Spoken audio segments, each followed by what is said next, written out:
given a chance, the body has a powerful and innate capacity to restore itself to health. I'm Jill Angelo, host of the Geneve podcast series for women's health in midlife. I speak with the most forward-thinking experts in the health and wellness industries. These experts are helping women 40 plus feel confident and in control of their health in the most vibrant years of their lives.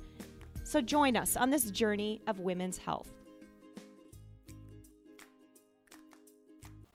Dr. Jane Guiltinan is the Dean of the School of Naturopathic Medicine at Bastyr University in Seattle, Washington.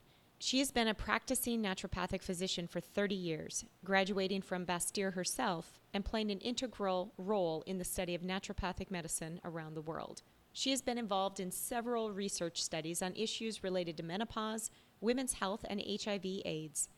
In 2012, she was appointed to the Advisory Council of the National Center for Complementary and Integrative Health. When I met Dr. Guiltinan, I was intrigued by her specialty and flooded her with questions about how naturopathic medicine can help women in midlife. So much so, I signed up for a naturopathic physician myself. And I asked Jane for some time to give Genevers a 101 on naturopathic care and how it can help women in midlife and menopause. A lot of our audience, like me, is new to the idea of naturopathic medicine. Can you explain what it is and how it's different from what we think of as traditional Western medicine? Sure. Naturopathic medicine is a system of medicine that it can best be described briefly as founded in the concept or the belief that when given a chance, the body has a powerful and innate capacity to restore itself to health. And so naturopathic medicine is all about promoting that innate capacity to heal, and that means doing things like removing obstacles to cure. What I mean by that is that many people put obstacles in their way to being healthy. We don't sleep enough, we don't eat the right foods, we don't exercise, we're stressed out, our lives aren't balanced. And then they come to the doctor. And in the conventional medical system, perhaps they would be diagnosed with depression or anxiety or sleep disorder or, whatever else it might be.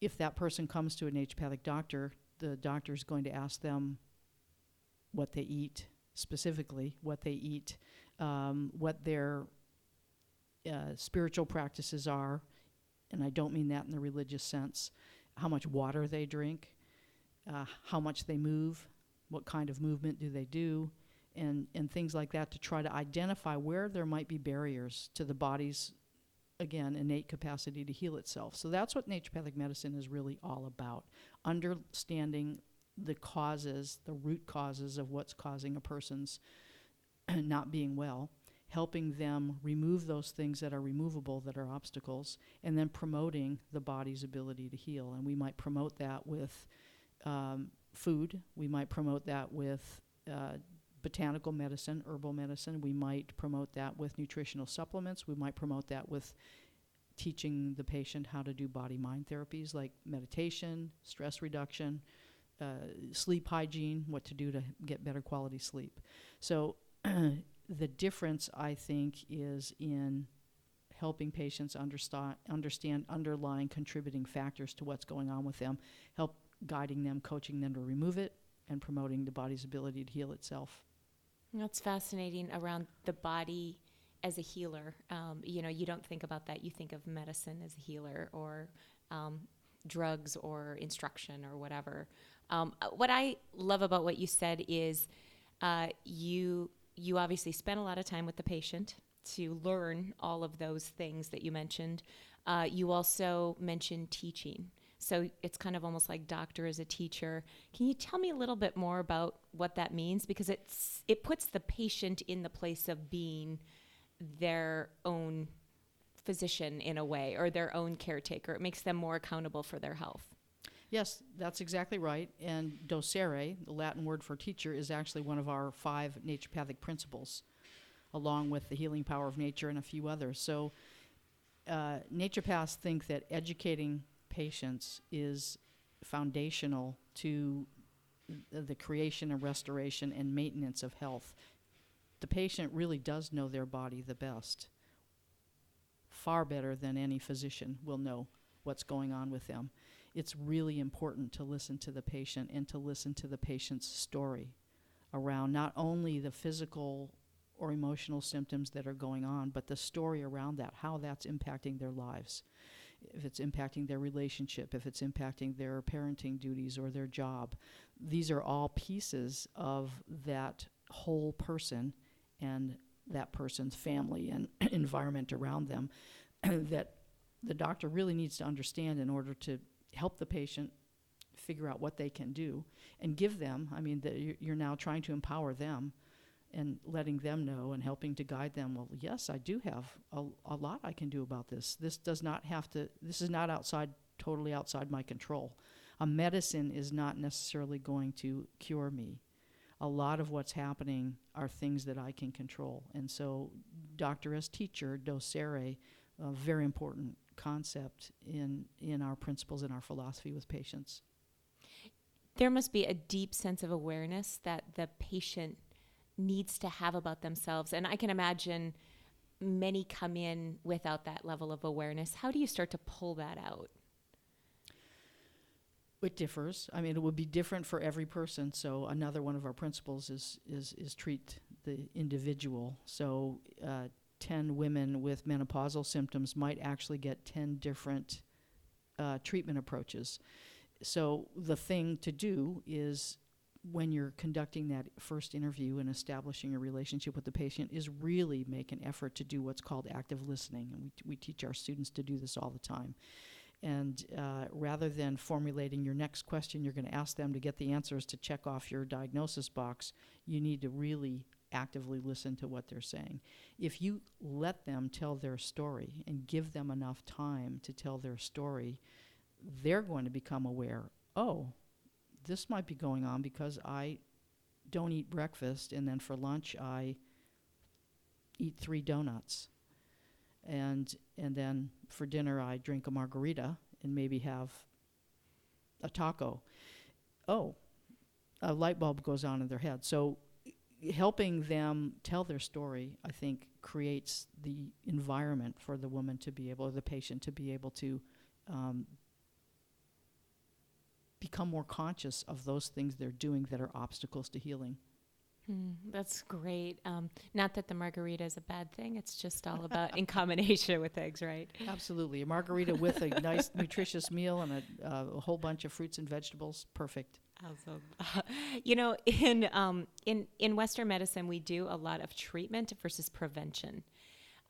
In getting to know your patient, how do you start to switch that mindset around prevention or, versus sick care, thinking on true health care? Well, it's important concept to try to help patients understand and make the switch, but usually, because we're habituated to this, people don't come in until they're sick. They don't come in until they're not feeling good. In an ideal world, naturopaths would love to see people who are healthy and want to stay that way. And then all we have to do is prevention, and it's a much easier road. But the reality is, even for naturopaths, most people only come in when they're sick, feeling sick. So we typically have to start there and address the illness, whatever it might be, but all the time working backwards towards, okay, let's restore this person's health, and then let's really create health and wellness, which is far different than just the absence of disease. So if a patient comes in and sees me for a headache, I'm going to address the headache because he or she is suffering from that. But I know that in order to really take care of this problem, it's going to be more than finding an herb that works like Tylenol to take care of that headache. It might be, again, it might be posture, so it might be an actual musculoskeletal issue. It might be dehydration. It might be stress. It might be a serious central nervous system problem. All of those things need to be addressed. But what we want to do first is alleviate the suffering. So we'll start there and then walk back towards prevention. It's the rarity when someone comes in who's feeling well and says, help me to figure out how to stay well until I'm 120. That's awesome. Well, last weekend I just celebrated my grandmother's 102nd birthday. Fantastic. And so she's getting close. But yeah, we never think about the notion of going to the doctor to stay healthy. We think about it as remedying something.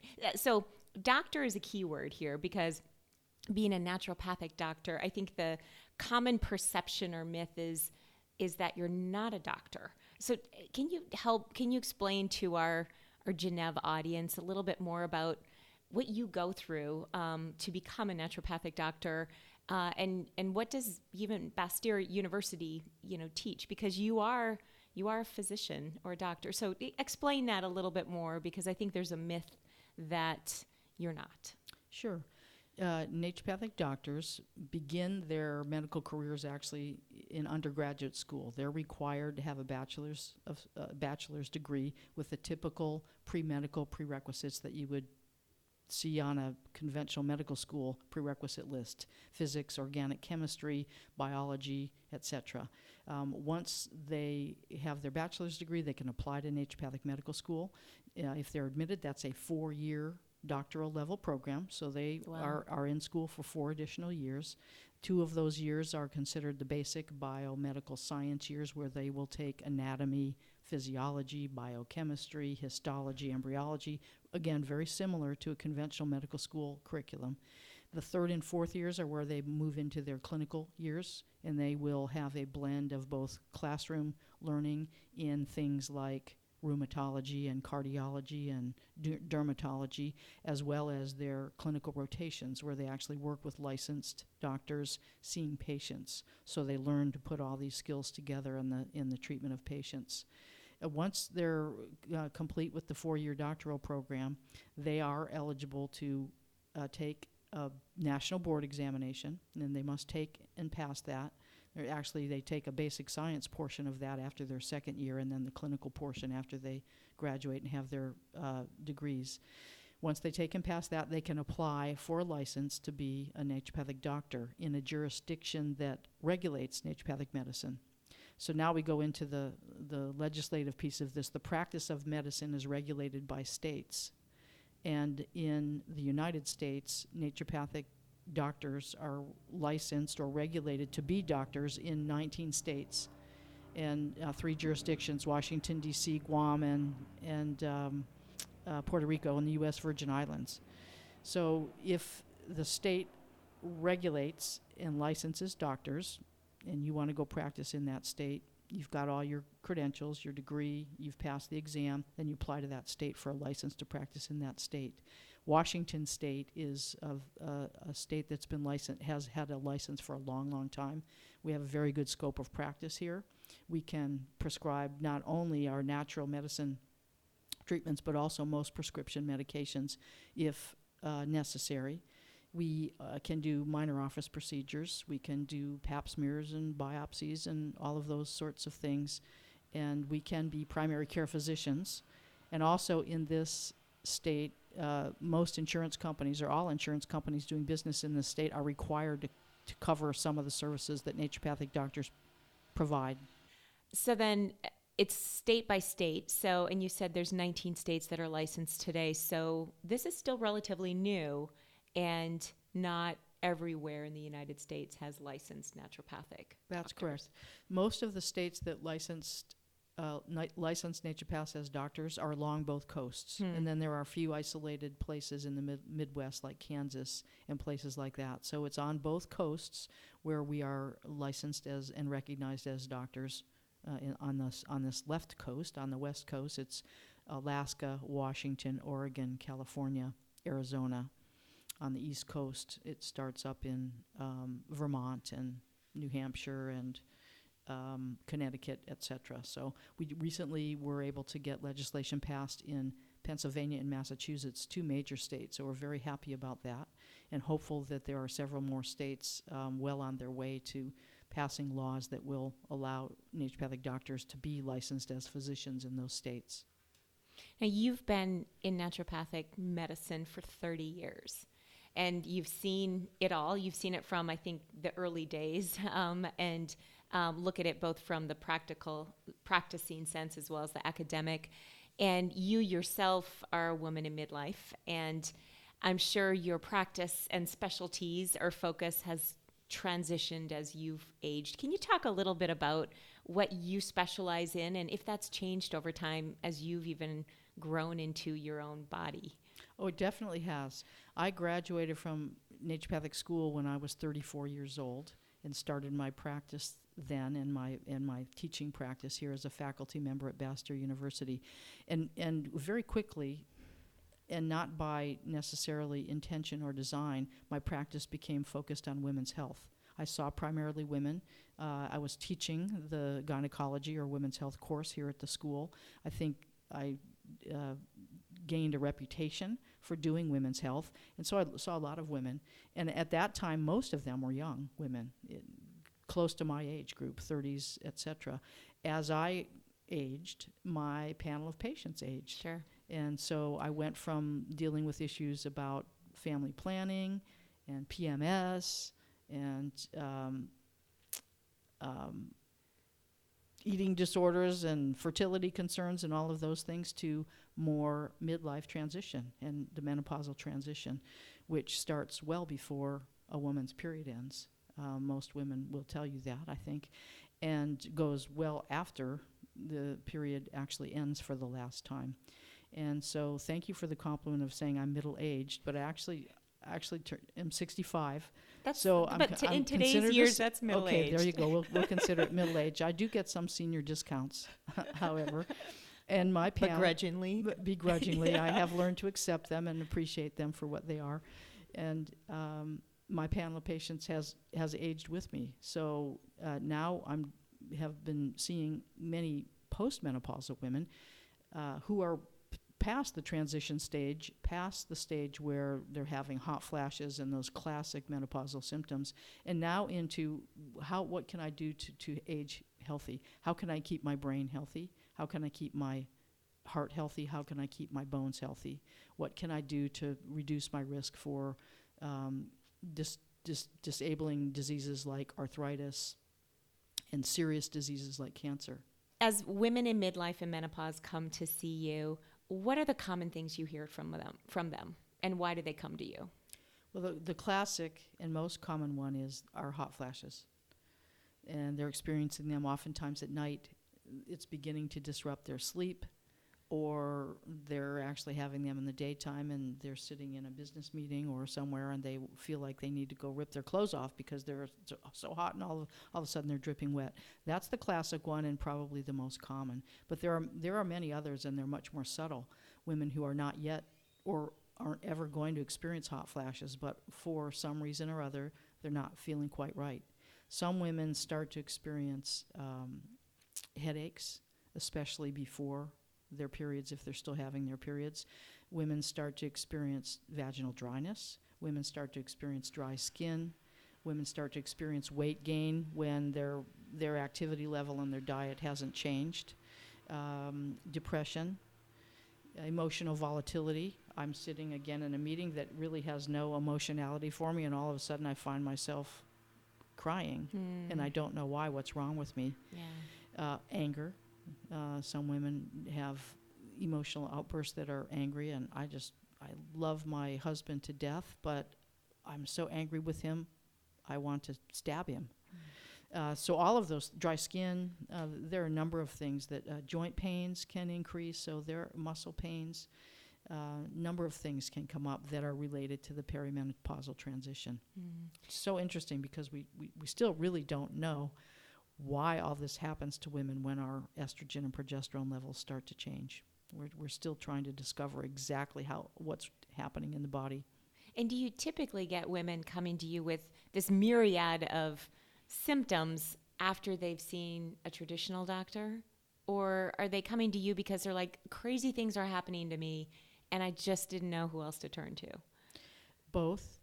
Sometimes it will be they are coming to a naturopath first because they want that approach. They're concerned about the health risks of conventional hormone therapy, and they're wondering if there's some other approach that they could take.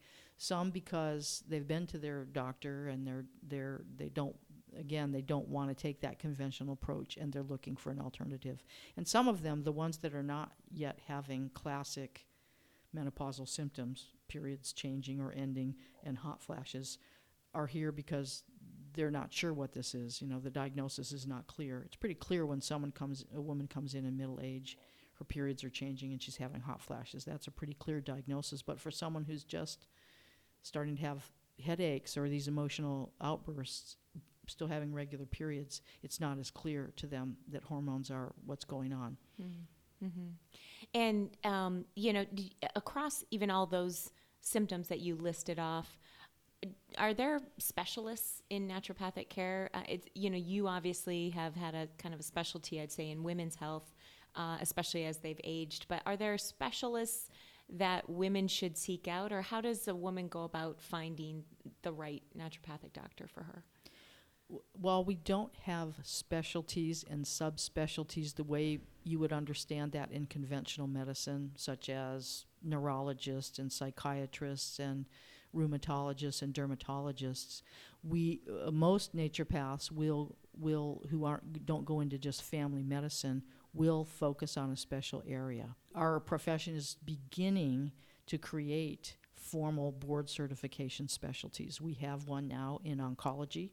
So naturopaths who do extra training in oncology can take a board exam and be certified in naturopathic oncology, which is giving adjunctive care to people with cancer. It's not treating cancer without conventional medicine. It's helping patients who are undergoing cancer therapy.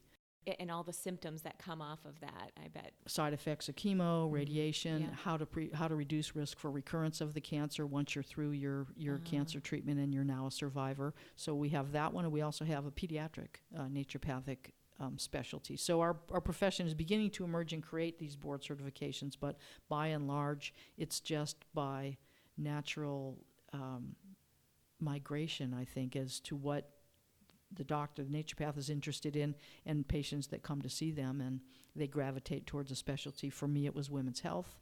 For others, it might be digestive disorders. For others, it might be heart health or sports medicine or something like that. How do patients find you? That's a really good question, and I'm gonna diverge for a minute and say, beyond the licensed naturopaths who have gone through a 4-year doctoral degree program and passed a national board exam and apply for a license in a state, there are lay naturopaths who do not take formal physician-level training and who call themselves naturopaths, mostly in the states that aren't licensed. So the first thing that someone should do when they're looking for a naturopath is to make sure that they are a licensed naturopathic doctor who has graduated from one of the 7 accredited doctoral programs in North America. You can do that by looking up their license in your state if your state has a law that regulates naturopathic medicine.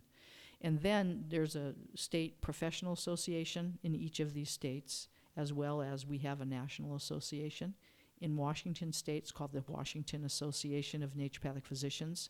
So the other states will have names of their associations very similar. They have a directory, so you can go to that website, wanp.org, and you can click on the icon that says Find a Doctor. And in the directory, and you can search by name, or you can search by zip code, or you can search by city. And out will come a list of licensed, properly credentialed, properly educated naturopathic doctors. The National Association has the same feature. That's the American Association of Naturopathic Physicians. Their website is www.naturopathic.org. And again, once you get to that website, you can click on Find a Doctor and search.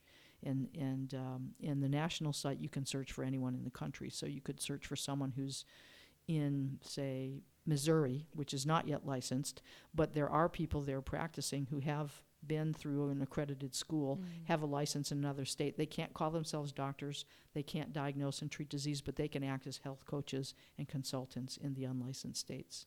Stay tuned for part 2 of my fascinating conversation with Dr. Jane Guiltinan, Dean of the School of Naturopathic Medicine at Bastyr University. In Part 2, we explore what an initial consultation with a naturopathic physician is like and hear the top questions they get asked by women in midlife and menopause.